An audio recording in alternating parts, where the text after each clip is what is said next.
Јас знам за сите нас што значеше 27-ми, особено за мене. Јас сум специјално травматизирана.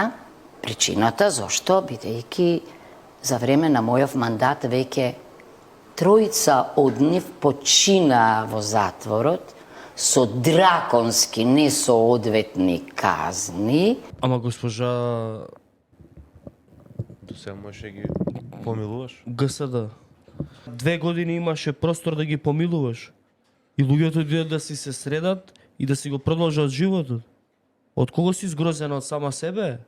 Ама 2 години се заебававте со луѓето. Чекај, други околности, повторено судење, дрндањариња. И ги лажевте, и ги лажевте, и ги лажевте, и луѓето починаа. И сега сте згрозени, травматизирани. Зашо не ги помилувавте?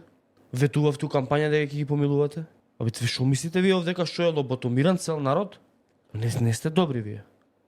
Дефинитивно од емисија у емисија, значи само се докажува дека не сте добри у главата. Како тоа сте травматизирани. Бова е брука. Нече тие луѓе се у затвор за вие да останете на власт. Тие луѓе се испотепаат таму за ВМРО да не паднат власт. На нивни грб 3-4 кампањи истерат. Она била истравматизирана. Ме навредува таква изјава. Гнасна изјава е тоа. Греота е залуѓено. Фамилиите што ги оставија. Како не ви е срам, 2 години беше на власт, моеше човече Божи да ги амнестираш. Брука.